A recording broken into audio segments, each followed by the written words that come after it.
So hopefully this will be a bit of a break and you won't have to use much brain power for my presentation. So some of you I see have already noticed under your chairs I've put a small survey, and some of you may already be familiar with this survey, but I'd just like to briefly talk about it so you kind of understand, because you're all going to get sent it at some point, so this will hopefully explain why we're doing it. So what is it? It's a rating survey, so there's 27 questions that have been formed, and we're asking you to rate how important each of those questions are to you individually. And we're also collecting some basic demographic information. I'll go in to explain more later. We're doing this to make the research that you do meaningful, because at the moment I'm sure you've had some very interesting information this morning, but we want to make sure that your participation is rewarded in a valuable way. So, of course, the information that you've been seeing this morning is going to go a long way into helping people in the future and helping to prevent Parkinson's and ultimately finding a cure. But a lot of you people in the room may not get a direct benefit from it. So hopefully, with this survey, we can find out what you would find most beneficial to treating and managing your symptoms every day. And it will also help to see how well we as researchers and clinicians align with what you want.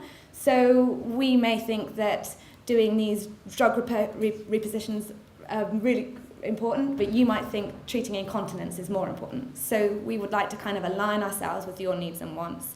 And then as well as that, we'll be able to see what questions are not being answered by clinical research.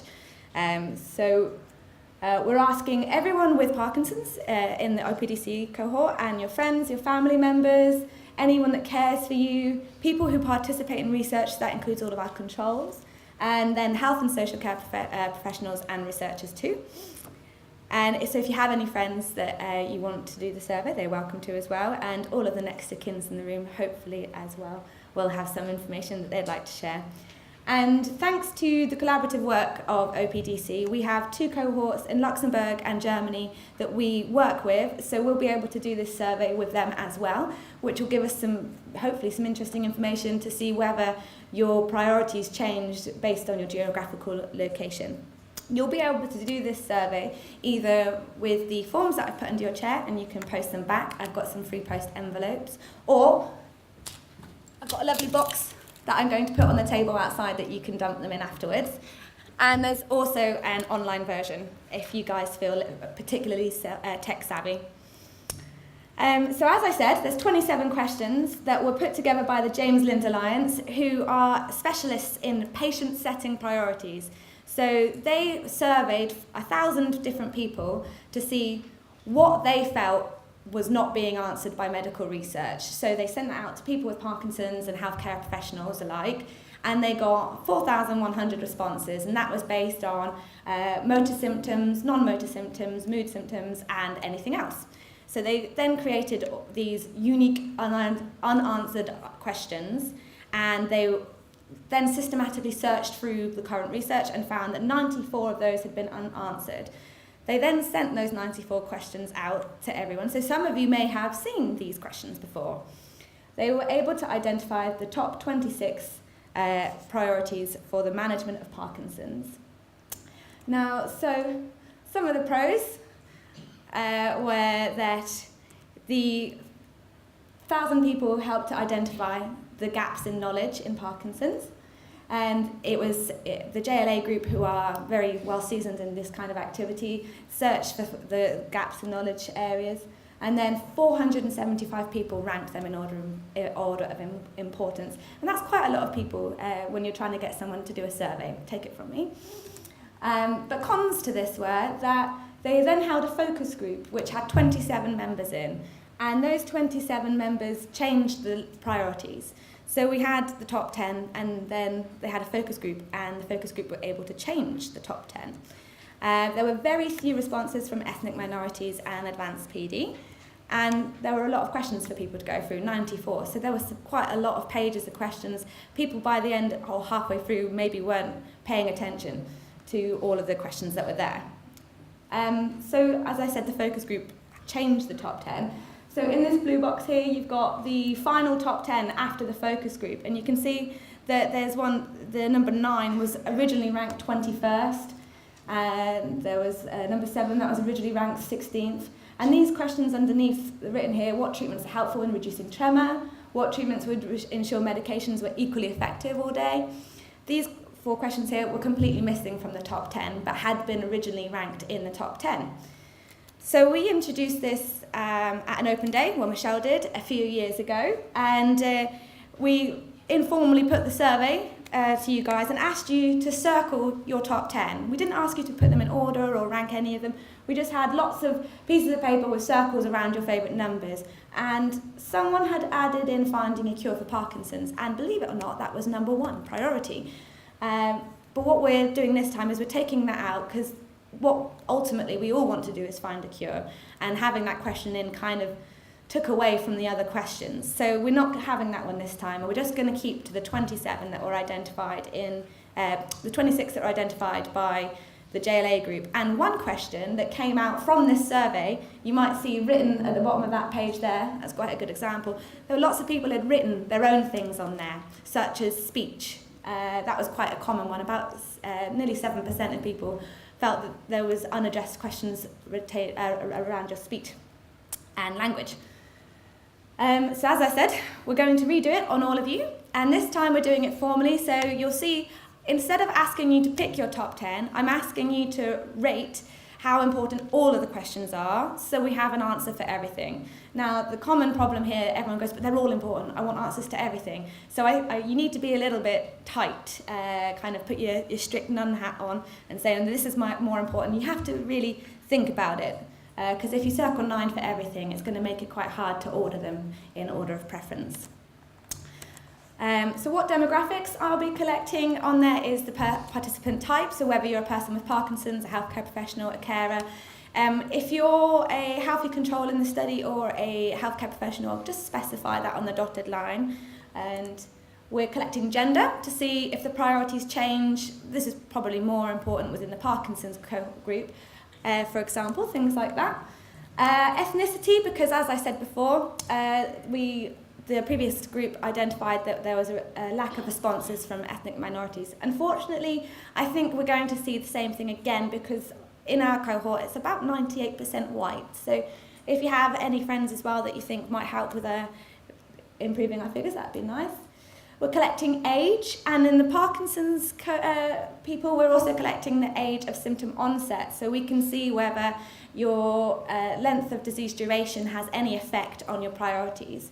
I also suspect that we're going to get a larger amount of people who have an earlier diagnosis responding, rather than those in the advanced stages, as they may have less independence or maybe living in nursing homes.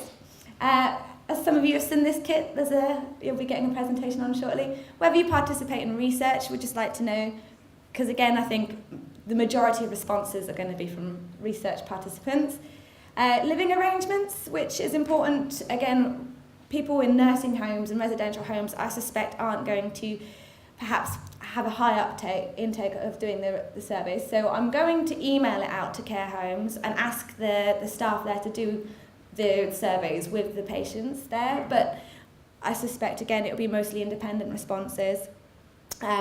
Education level or socioeconomic status. So there's a question on there about whether you fall above or below the poverty line in the UK, and that's a question because we think that there may be differences in priorities depending on how you live. If you live comfortably, maybe your responses are going to be more related to your quality of life, and people who perhaps are less well off may be more interested in things that can ensure that they can retain work or have symptom management as a key priority. So you'll see on the forms there's a consent form for the Delphi panel, and I spoke to you about how the focus group was not the greatest idea, so you might be asking why I'm doing this.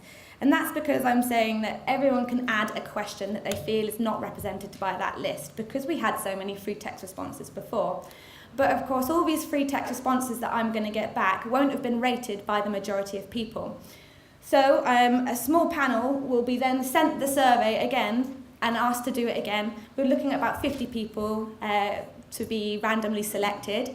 So if you do want to have an opportunity to be part of this panel, do please put your email addresses down, completely confidential. I promise I won't email you about other things. And then what we'll do then is we'll have 2 ranking lists. We'll have the top 10 with all of the participants without these new questions, and then we'll have the top 10 following the addition of any other questions that have been added. And of course, I might get 200 different kind of questions. I'm going to try and organise them into themes, and then the top 10 themes will be turned into questions, and so there'll be 37 questions to rank for the Delphi panel. And the Delphi panel might have to do it a few times before consensus is reached. So we want to get 80% of more of the panel agreeing that those are the top 10 priorities. So maybe some of you have already picked it out by now. This is what the scoring sheets looks like on paper. All you need to do is circle or put a line through. If you don't find circling very easily, you just scribble over the number that you think it is.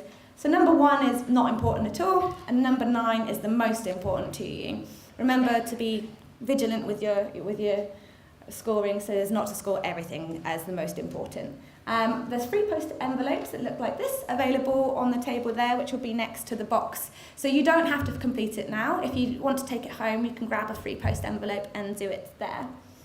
And as I said, it's also available online. So if you go to www.tinyurl.com/centipede top 10, you can fill it in there, and that's available on a smartphone or a web browser. These are screenshots, so you can see what it looks like. What we're going to do with the results, first of all, I'm going to do a systematic search of all published research and all research that has been registered, so has not yet been finished, which means all clinical trials that are ongoing at the moment, even little side projects like this that I'm doing, I'll be able to find, because everyone has to publish that they're doing research. I will look through all the research to see if the top question has been answered. And if it hasn't been answered, we can then make recommendations for future research and do systematic reviews on the current research that there is, for example. So we will be better at sharing our results with you. So for example, since the last survey in 2014, falls in Parkinson's is currently having a systematic review by Cochrane. They are the gold standard in systematic reviews. So we might be better at sharing this kind of information with you. So we have our newsletters, maybe we include the latest information from the research that's being done, and we know then what you're wanting to hear about. And hopefully we can solve the number 1 priority. I say hopefully because I'm probably going to be doing the systematic review, so I don't want to get your hopes up. I'll fix everything. So.